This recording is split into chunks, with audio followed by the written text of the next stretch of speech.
então dar início ao estudo deste domingo. Espero que estejam todos bem e obrigada por terem vindo. E já agora aproveito para perguntar se está aqui alguém pela primeira vez. Não. Já somos todos conhecidos.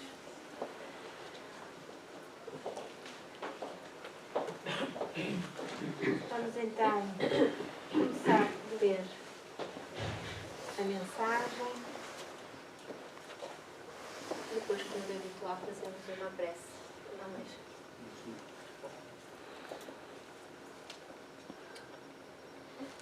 Trazemos aqui uma mensagem do livro Vinha de Luz, de Francisco Cândido Xavier, pelo Espírito Emmanuel, e que se chama No Reino Interior.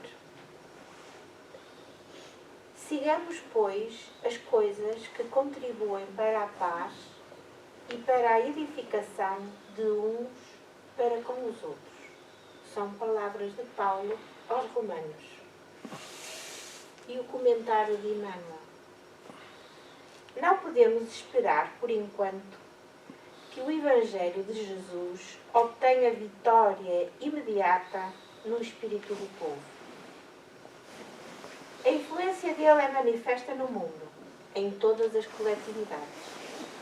Entretanto, em nos referindo às massas humanas, somos compelidos a verificar que toda a transformação é vagarosa e difícil.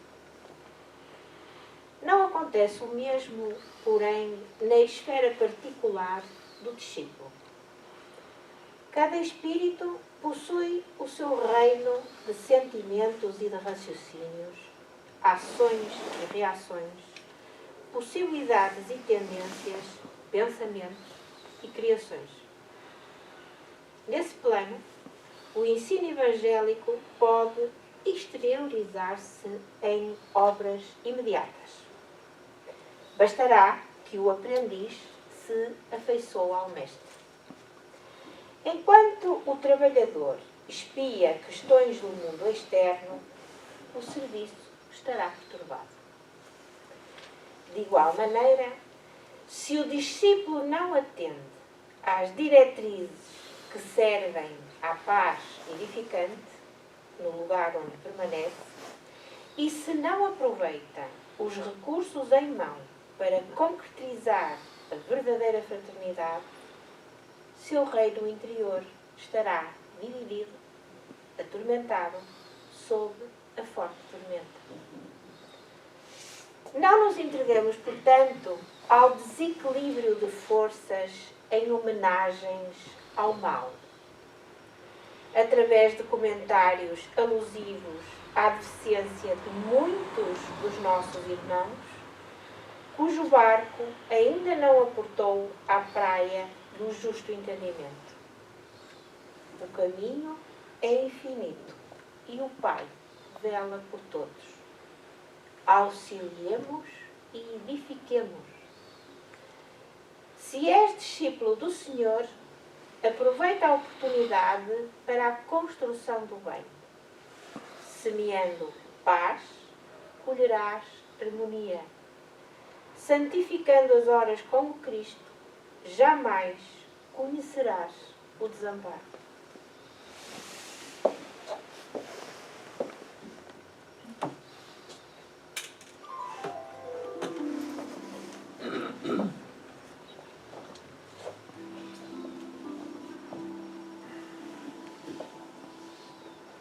E ainda com estas palavras na nossa mente sobre edificar o bem, sobre as lições de fraternidade, de amor,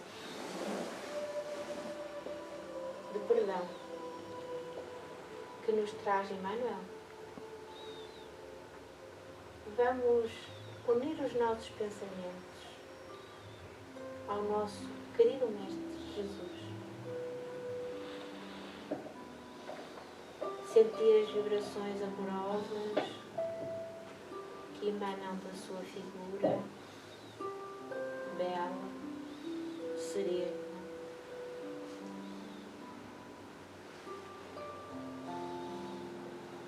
nos dá a felicidade nos nossos corações. A felicidade que não é deste mundo, mas que poderemos, por momentos, embora muito curtos,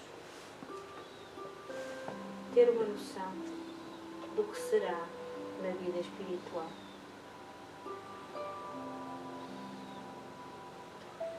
Pedimos, Senhor, pela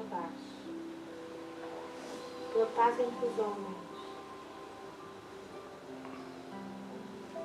Pedimos-te, com as tuas bênçãos, com a tua infinita justiça e misericórdia, envolvas com bons sentimentos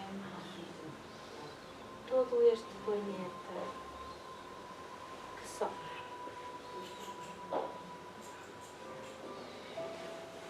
Pedimos-te, Senhor, pelos abandonados, pelas crianças, Senhor, por todos aqueles que necessitam de auxílio. E estamos aqui, Senhor. Estamos aqui para servir e para te dizer, de coração aberto, conta connosco, Senhor. Somos os trabalhadores da última hora, Senhor. Conta connosco.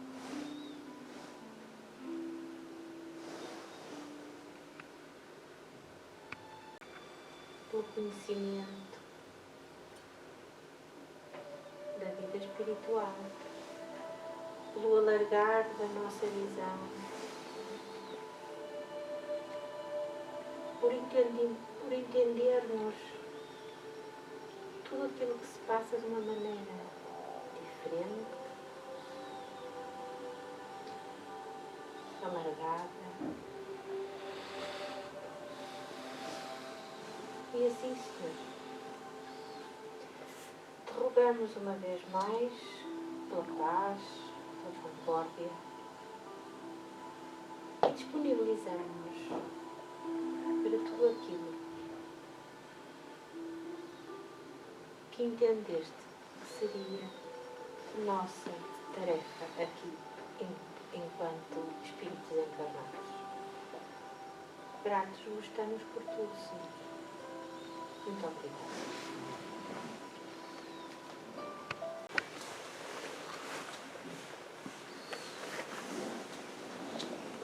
Hoje vamos dar início ao estudo do livro dos Médiuns. E o nosso tema de hoje é, como aqui veem, obsessão. Escreveu-se muito já sobre a obsessão, fizeram-se muitas palestras sobre obsessão. Há muita literatura espírita, portanto, à volta deste tema, mas o nosso objetivo hoje aqui seria deixar-vos alguns conceitos simples para que pudessem entender bem e depois adquirir esse conhecimento e pô-lo em prática da forma como Allan Kardec nos diz. Portanto, ler livros sobre este tema sempre com alguma perspectiva de crítica, mas uma crítica construtiva. Porque nós devemos sempre acreditar baseados no nosso conhecimento. E, portanto, para termos essa possibilidade, temos que ter conhecimentos sólidos. E era isso. Era esse o nosso... Era, não. É esse o nosso objetivo de hoje. Portanto, começaríamos um bocadinho mais atrás, porque este item de hoje encerra este capítulo e entendemos que seria melhor relembrar alguns conceitos que ficaram para trás e depois, se tiverem dúvidas, façam favor de intervir quando entenderem. Baseamos-nos sempre no livro dos médiuns e nos conceitos que lá vêm, embora tenhamos feito resumo para facilitar. Então, a obsessão, por definição, e segundo Kardec, que nos diz que entre as dificuldades que apresenta a prática do espiritismo, coloca-se na primeira linha a obsessão. Isto é, o domínio que alguns espíritos conseguem adquirir sobre certas pessoas. Portanto, é clara esta definição.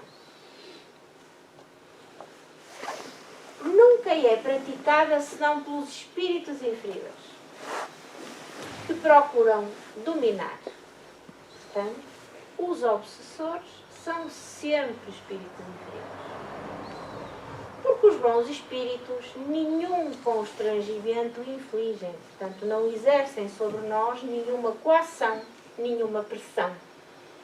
Eles aconselham, isso sim, combatem a influência dos maus e, se não são ouvidos, retiram-se, porque não podem perder tempo com quem não está preparado para os ouvir. Já os maus espíritos, pelo contrário, agarram-se àqueles de quem podem fazer as suas presas. Portanto, é uma atitude completamente diferente. Enquanto que uns dizem o que têm a dizer, aconselham, se são ouvidos, muito bem, se não são ouvidos, partem para outra missão. Estes não largam a presa, têm a tenacidade para tentar, então, de todas as formas, dominá-los. E se chegam a dominar alguém, identificam-se com esse espírito e conduzem-no como se fosse uma verdadeira criança. Portanto, tomam conta dele e levam-no para onde muito bem entenderem. Está claro? Vamos continuar. A obsessão apresenta caracteres diversos, que é preciso distinguir e que resultam exatamente do grau de constrangimento e da natureza dos efeitos que produz. Portanto, há vários tipos de obsessão. E Allan Kardec diz que a obsessão é um termo genérico, portanto, tudo é obsessão, mas há variedades. E as principais variedades são estas: a obsessão simples, a fascinação e a subjugação. Então vamos lá, muito resumidamente, dizer o que é obsessão simples. A obsessão simples é, ou tem por base, melhor dizendo, uma sintonia, uma afinidade entre o espírito encarnado e o espírito desencarnado obsessor.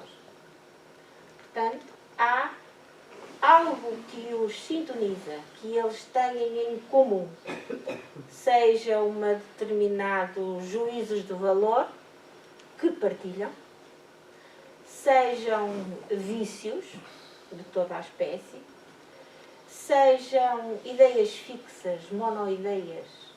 Portanto, aqui o que está de facto em causa é a sintonia e a afinidade. Depois, a seguir, temos outro grau. Temos a fascinação. Na fascinação existe, obviamente, também um obsessor, mas este obsessor exerce um efeito hipnótico sobre o obsidiado. E, portanto, mostra-lhe uma realidade que não corresponde à verdade. E porquê é que isto acontece? Acontece normalmente porque o obsidiado, não é, tem aquela fraqueza da vaidade, do orgulho, e os espíritos inferiores, que são, lá por serem inferiores não significa que não sejam inteligentes, não é? Não tem nada a ver uma coisa com a outra, são inferiores porque moralmente são menos desenvolvidos, aproveitam essa falha, esse espaço que lhes é dado e, portanto, comandam o indivíduo.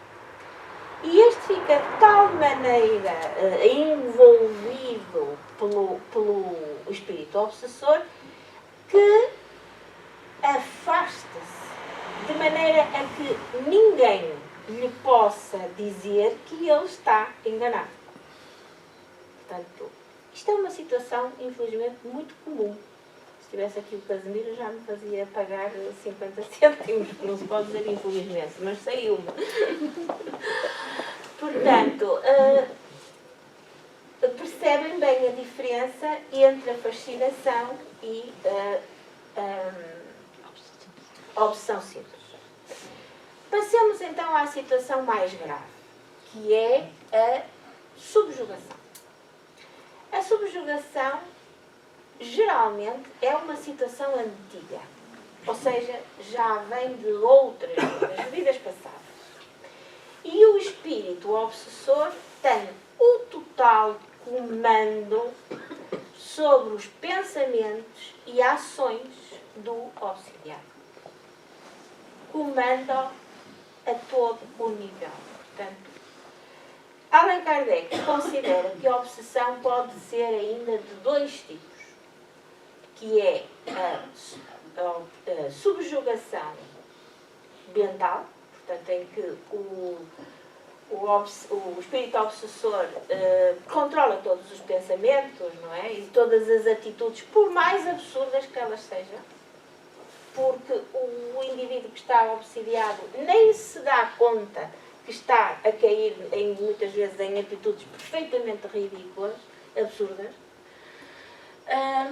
E, por outro lado, temos uma obsessão corporal. Ou seja, essa subjugação corporal significa que o espírito que comanda também o corpo físico. E faz com que o indivíduo obsidiado seja incapaz de controlar determinados movimentos. Allan Kardec conta até com graça no livro dos Médios que havia um determinado rapaz que tinha este tipo de obsessão, portanto a subjugação corporal, e era, sem ele querer, obrigado a ajoelhar-se perante uma determinada rapariga e com quem de facto não tinha ligação nenhuma de espécie alguma, mas sempre que havia ele sentia aquela vontade muscular e que não conseguia controlar. Portanto, isto é realmente a subjugação corporal.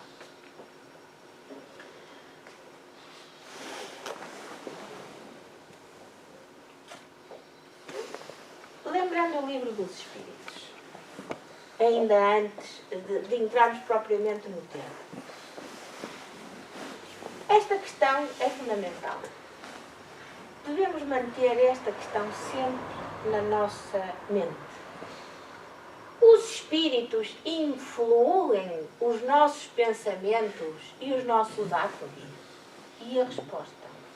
Mais do que imaginais, pois com bastante frequência são eles que nos dirigem. Isto não é obsessão. Não tem nada a ver com obsessão. É apenas para vos lembrar que, de facto, nós vivemos num meio fluídico onde há espíritos encarnados e espíritos desencarnados lado a lado. E, portanto, são as nossas vibrações. É a forma como nós dirigimos os nossos pensamentos que causa, através das vibrações que emanamos, uma sintonia com determinados espíritos. Portanto, vejam a importância das nossas palavras, dos nossos pensamentos. Porque todos pretendemos é ter à nossa volta bons espíritos. Eu acho que ninguém está interessado em juntar-se ao lado negro, não é? Portanto, os espíritos existem e influenciam-nos. Vamos continuar com o livro dos espíritos. Agora na questão 461. Como havemos de distinguir os pensamentos que são nossos dos que nos são sugeridos? Excelente questão. Então, se eles nos influenciam, nós não temos pensamentos nossos, como é que vamos distinguir isto? E a resposta? Quando um pensamento vos é sugerido, tendes a impressão que alguém vos fala. É aquela vozinha da consciência que está aqui. Não vais por aí, não faças isso, não é assim. Magnificamente feita a imagem pelo Walt Disney do grilo falante. É a voz da nossa consciência, não é? Muitas vezes são os espíritos, não é? Que são espíritos simpáticos e que nos intuem as ideias. E depois ele continua. Geralmente os meus pensamentos próprios são os que surgem em primeiro lugar. E depois tem esta frase fantástica, maravilhosa. Mas não é de grande interesse para vós estabelecer essa distinção. Muitas vezes é útil até que não saibas fazê-la. Deixa lá isso. Não te preocupes com isso. Preocupa-te em ter bons pensamentos. E em seguir. E em pô-los em prática. Porque assim, de facto, se nós somos intuídos por bons pensamentos, até ficamos convencidos que eles são mesmo nossos e que somos nós que tomamos essas atitudes, quando, na maioria das vezes, fomos francamente influenciados pelos tais nossos espíritos do anjo da guarda e os nossos espíritos benfeitores que sempre nos acompanham. Por que meio podemos neutralizar a influência dos maus espíritos? A resposta é simples. Praticando o bem, pondo Deus em toda a vossa confiança, repelireis a influência dos espíritos inferiores e aniquilareis o poder que desejam ter sobre vós. Portanto, bons pensamentos, fé em Deus. Protegei-vos de atender às sugestões dos espíritos que vos suscitam maus pensamentos. Esta é a defesa. Como é que nos podemos defender? Protegei-vos de atender às sugestões dos espíritos. Vigiai. Estai atentos.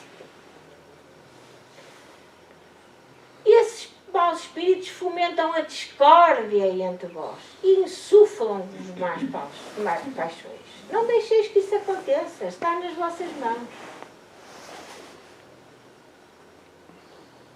Desconfiai especialmente daqueles que vos exaltam o orgulho, porque estes assaltam-vos pelo lado fraco. É de facto o nosso lado fraco. Quando nos elogiam, quando nos exaltam, preparam, afinal este é boa pessoa, então mostra que realmente é meu amigo e tal.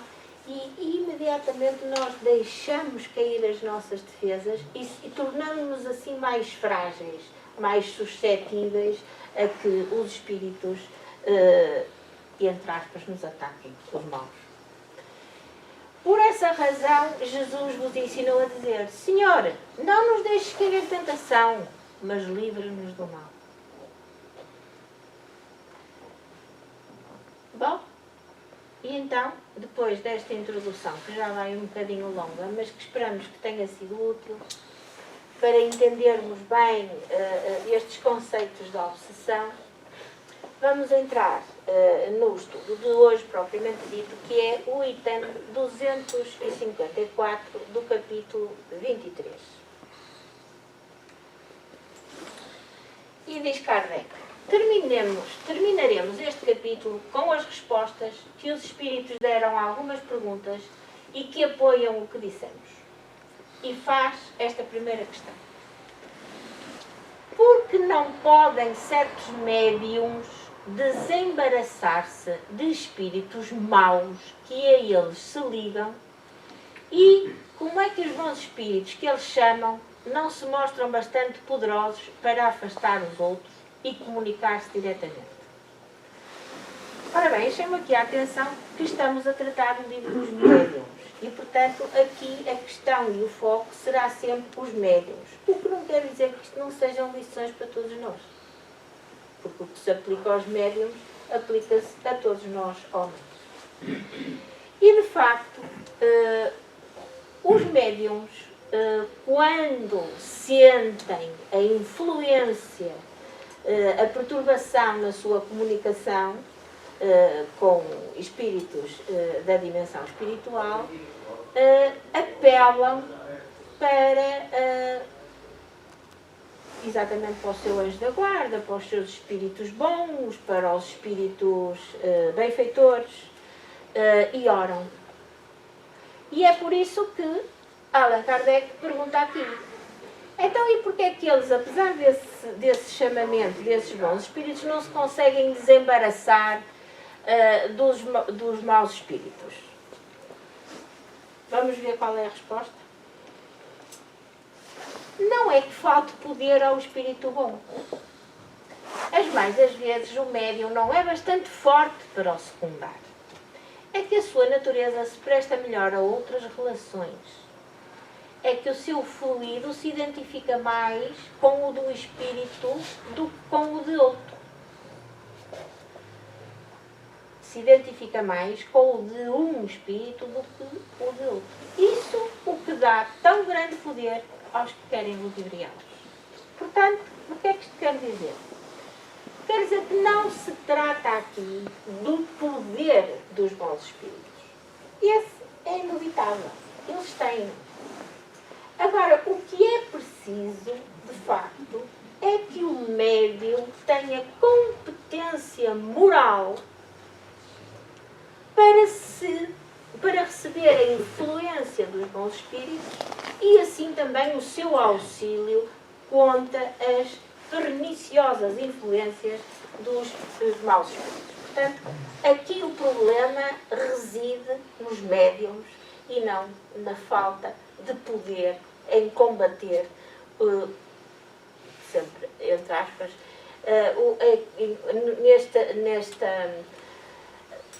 em combater as ideias perniciosas dos maus espíritos. Portanto, ficou claro? Bom. Continuemos então.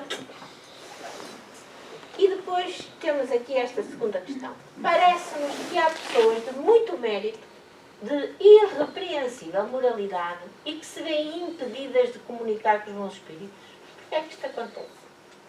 Se são pessoas de mérito e irrepreensível moralidade. Porquê é que não conseguem, então, comunicar-se com os bons espíritos? E a resposta é uma provação. E quem é que te diz algo mais? Que elas não trazem o coração manchado de um pouco de mal. Que o orgulho não domina um pouco a aparência de bondade. Essas provas, ao mostrarem ao obsidiado a sua fraqueza, devem fazê-lo inclinar-se para a humildade. Portanto, o que temos aqui outra vez é uma lição para os médiuns. Que muitas vezes, infelizmente, mais 50 centavos, que no meio espírito, há médiuns que se julgam um bocadinho acima dos outros, que são orgulhosos, são vaidosos, porque acham que realmente têm faculdades que os outros não têm. E isso não é assim. Todos nós somos médiums e portanto, entendemos que devíamos fazer aqui mais uma pausa nesta questão e estudar melhor isto. Mas afinal, o que é um médium? A palavra médium foi criada por Allan Kardec e quer dizer intermediário. E o médium é o intermediário entre mensagens oriundas da dimensão espiritual para a dimensão terrena em que todos nós nos encontramos, que somos homens. E no livro dos Médiuns, no capítulo 14, Allan Kardec diz: todo aquele que sente, num grau qualquer, a influência dos espíritos é por esse facto médium. Esta faculdade é inerente ao homem, não constitui um privilégio exclusivo. Raras são as pessoas que não possuam alguns rudimentos. Pode, pois, dizer-se que todos são mais ou menos médiuns. Portanto, todos nós, de alguma maneira, sentimos a influência da vida espiritual em nós. Aquilo que já vimos no livro dos Espíritos, porque eles, de facto, rodeiam e influenciam todas as nossas ações e pensamentos. É claro que nem todos temos essa faculdade muito desenvolvida. Mas não há aqui ninguém, certamente, que não tenha pensado em alguém e essa pessoa, mais cedo ou mais tarde, aparece. Dizer: estava mesmo a pensar em ti, como é que tu me telefonaste. Intuições de mais variada ordem. Hoje não quero ir por ali. Hoje vou para aquela rua. E depois sabe que houve um acidente, que houve um modo. Como é que... Quer dizer, são coisas rudimentares, mas o facto, se pensarmos bem, isto são influências dos bons espíritos sobre nós. E isso significa uma coisa muito importante. É que já temos mérito. Que sabemos ouvir. Vamos continuar. Usualmente só se classificam assim, tanto como médiuns, aqueles em que a faculdade mediúnica se mostra muito bem caracterizada e se traduz por efeitos patentes de certa intensidade, o que então depende de uma organização mais ou menos sensitiva. Portanto, nós geralmente estamos habituados a chamar médiuns àqueles que são psicógrafos, que descrevem mensagens, ou que nos transmitem, médiuns audientes e tantos outros tipos de mediunidade. E que é o que diz Allan Kardec a seguir. É de salientar que essa faculdade não se revela da mesma maneira em todos. Geralmente os médiuns têm uma aptidão especial para os fenómenos desta ou daquela ordem, de onde resulta que formam tantas variedades quanto as espécies de manifestação. Portanto, podemos ler depois noutros livros da codificação espírita, em que Kardec diz que a variedade das faculdades mediúnicas varia até ao infinito. Uns são psicógrafos, outros são audientes, outros são de efeitos físicos. Há imenso tipo de médiuns. Continuando. Perguntaram ao Chico Xavier o que era a mediunidade. O que é a mediunidade no significado real de sua essência? Vejam bem a simplicidade e a profundidade desta resposta.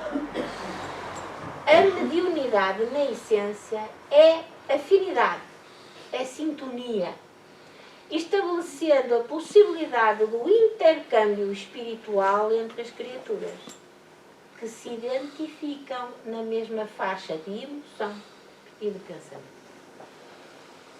Consideramos que esta é, de facto, uma definição fabulosa do que é a mediunidade. E simples.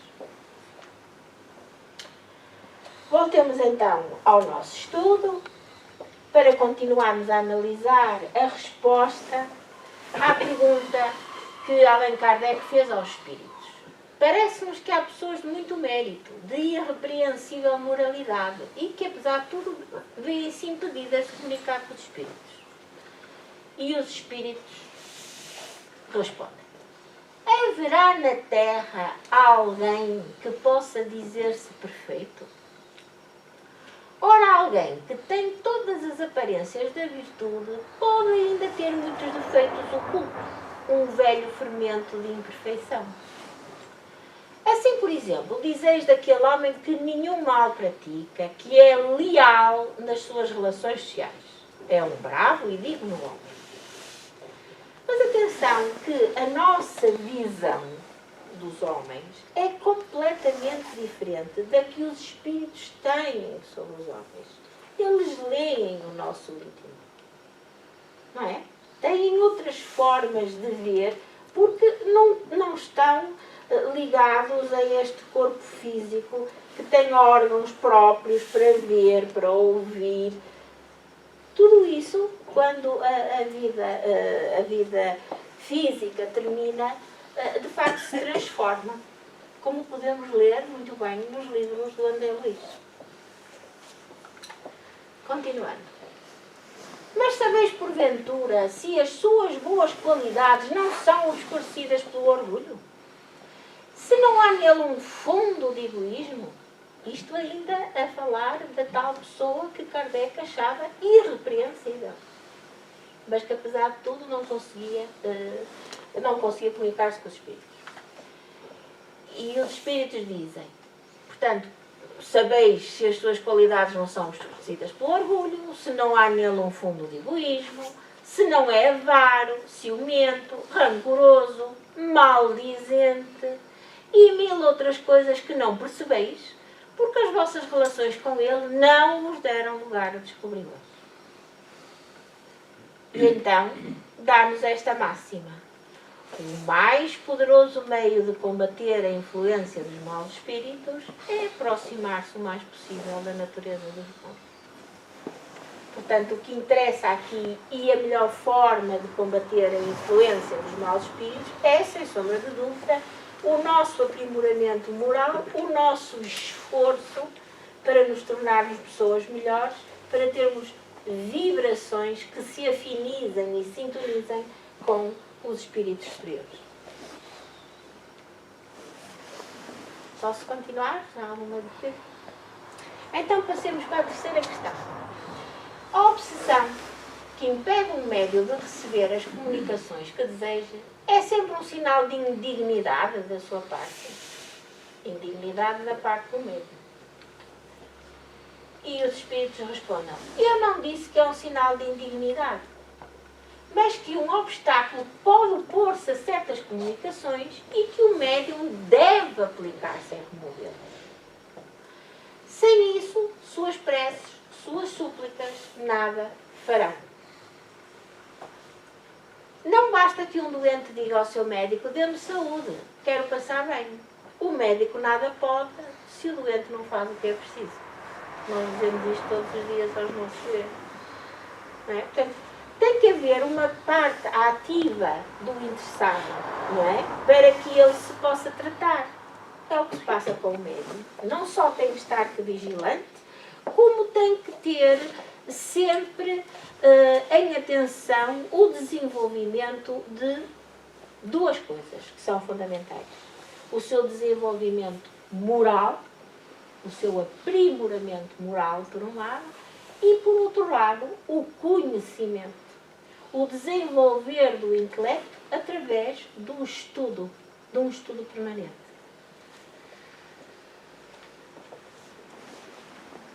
Assim, a impossibilidade, quarta questão, assim, a impossibilidade de comunicar com os bons espíritos seria uma espécie de punição?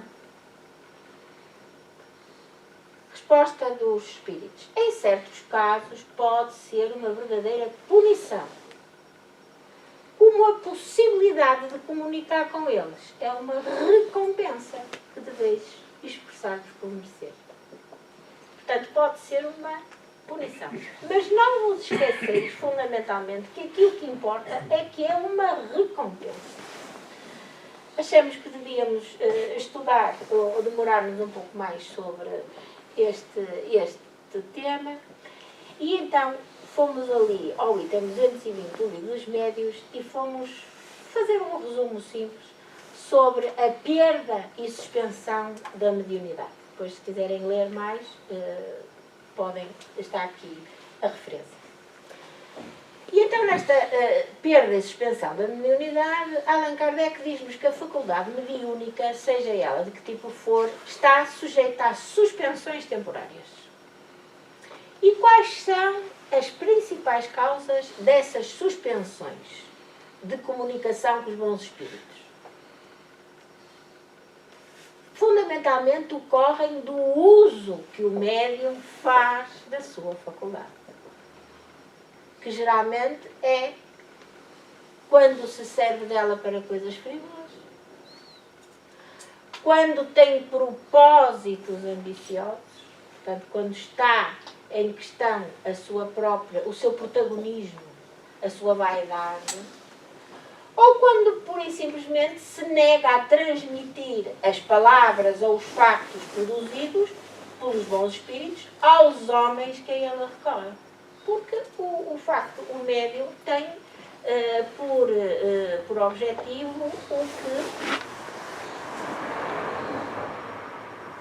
o que está aqui.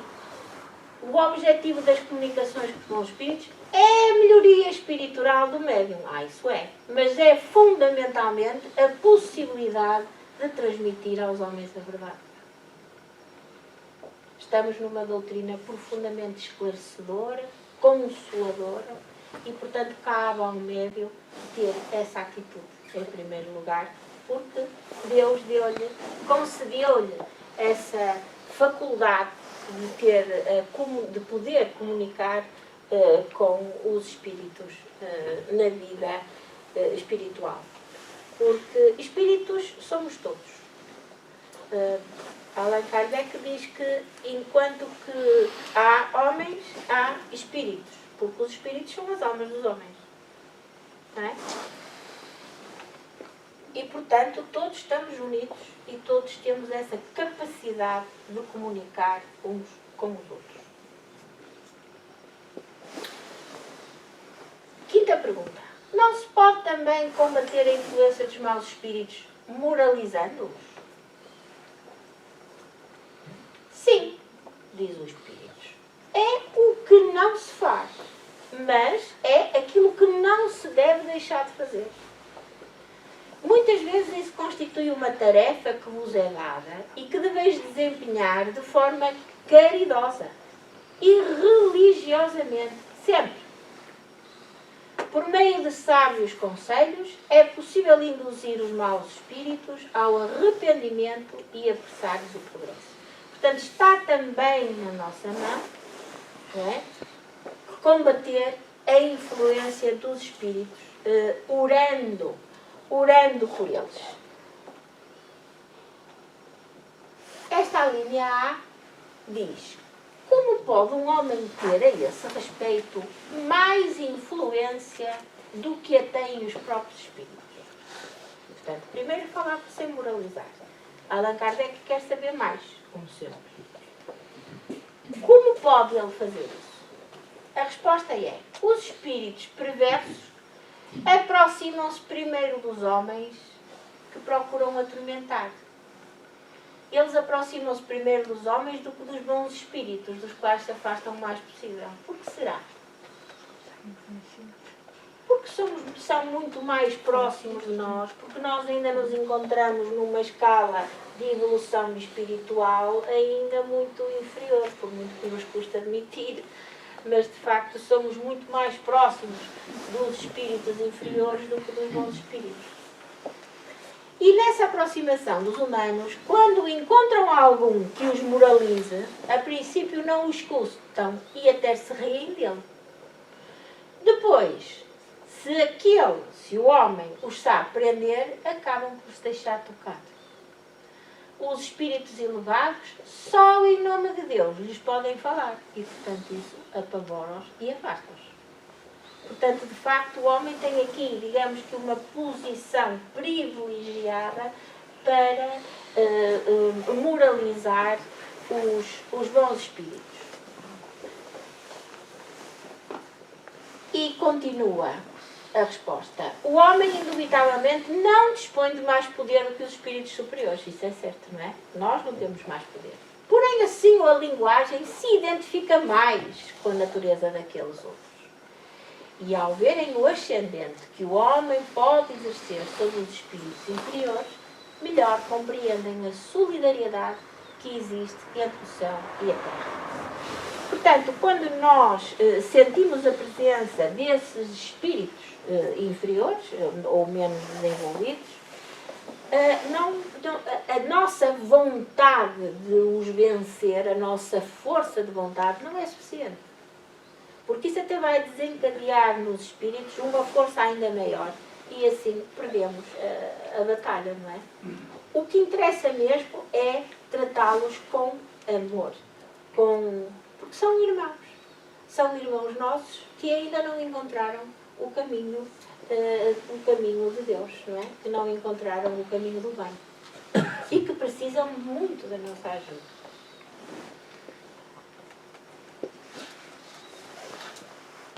Continua a resposta dos espíritos. Ademais, eu fiz isto. Ademais, o ascendente que o homem pode exercer sobre os espíritos está na razão da sua superioridade moral. Portanto, isto é que é importante. É a superioridade moral. Ele, o homem, não domina os espíritos superiores. Nem mesmo aqueles que, sem serem superiores, são bons e benevolentes. Mas pode dominar os que lhe são inferiores e em moralidade. Portanto, aqui os espíritos colocam-nos no devido lugar, não é? No sítio onde nós devemos estar. Vocês estão convencidos que estão muito evoluídos, mas calma, que para já ainda estão aqui nesta fase. Trabalhem, esforcem-se e serão melhores certamente e passarão a outro patamar. Para já é o que tem. É o que há, exatamente. Sexta questão. A subjugação corporal, que já falamos, levada a certo grau, poderá ter como consequência a loucura?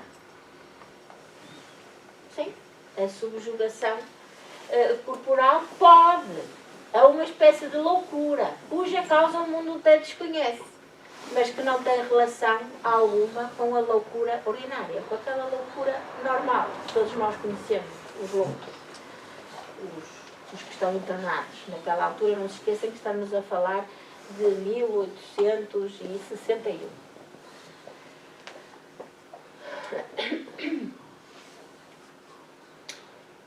Entre os que são tidos como loucos, muitos há que apenas são subjugados.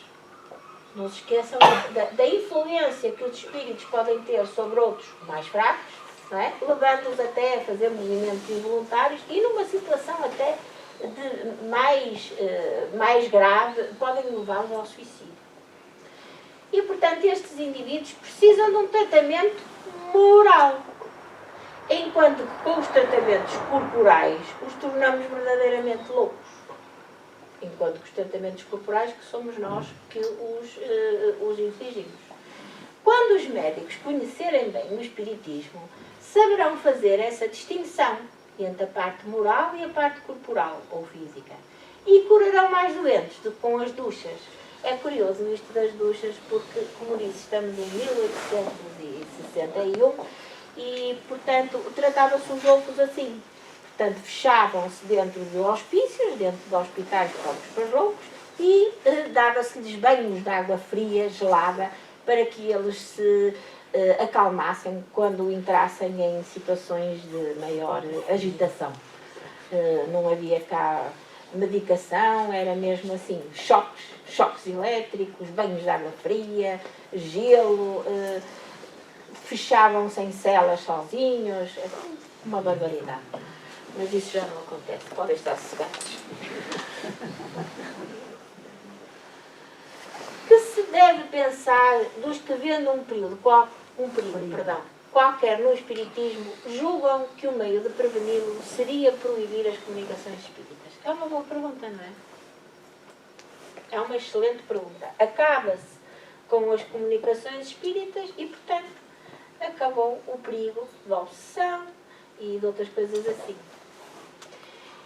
E curioso a resposta. Se podem proibir a certas pessoas que se comuniquem com os espíritos, porque já houve neste país, inclusivamente, portanto, em regimes mais ditatoriais, que a proibição do estudo do espiritismo, não é? Da doutrina. E então, voltando atrás, se podem proibir a certas pessoas que se comuniquem com os espíritos, não podem impedir que manifestações espontâneas sejam feitas a essas mesmas pessoas, porquanto não podem suprimir os espíritos. não podem suprimir os espíritos, não é? Nem lhes impedir que exerçam a sua influência oculta. Eles, se não exercem de uma maneira, exercem de outra, como já vimos. E esses tais se assemelham, os tais que querem proibir e acabar com as comunicações espíritas, assemelham-se às crianças que tapam os olhos e ficam crentes de que ninguém as vê. Fora loucura querer suprimir uma coisa que oferece grandes vantagens, porque só homens imprudentes podem abusar dela, podem abusar do conhecimento que têm, da faculdade de se comunicar com a vida espiritual. O meio de se prevenirem os inconvenientes consiste, pelo contrário, em tornar a doutrina espírita conhecida a fundo. Portanto, é no conhecimento, no estudo, que nós vamos basear-nos para evitar estes falsos perigos. Alertamos-vos para este sinal, porque, de facto, existe muita literatura espírita que não é de boa qualidade. E, portanto, é fundamental, repetimos, termos estes conhecimentos básicos para podermos ter, como o Allan Kardec nos ensinou, sempre aquele espírito crítico, de saber analisar aquilo que estamos a ler e, se acharmos que não é de facto de acordo com as ideologias da doutrina, não vale a pena perdermos tempo, não é? Seguimos em frente. E pronto, era basicamente isto que tínhamos para vos dizer. Estamos dentro da hora. Se quiserem fazer alguma questão, por algum comentário. Não? Então, vamos encerrar os trabalhos de hoje.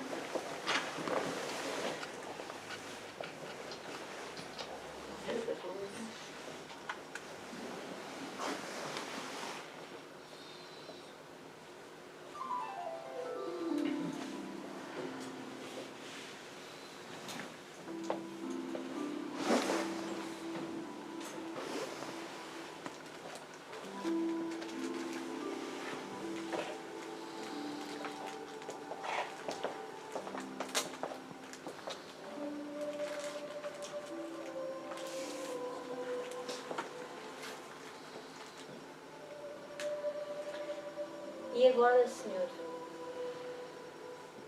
imbuídos deste espírito de bondade, de benevolência, de fraternidade, que nos preenche os corações, pedimos-te, Senhor, que nos ouças nesta prece que te dirigimos, tendo em nossas mentes a resolução dos conflitos, o auxílio desses milhões de refugiados. E por isso convidamos todos os nossos companheiros que aqui estão e vamos rezar em conjunto a oração que o Senhor nos ensinou. Pai nosso, que estais no céu, santificado seja o vosso nome, assim na terra como no céu. O pão nosso de cada dia nos dai hoje. Protegei-nos, Senhor, das nossas ofensas.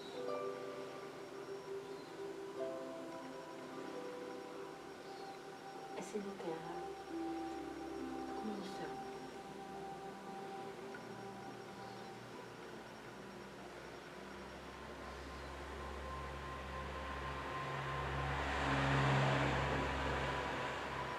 Que assim seja. Graças vos damos por tudo, Senhor. Muito obrigada.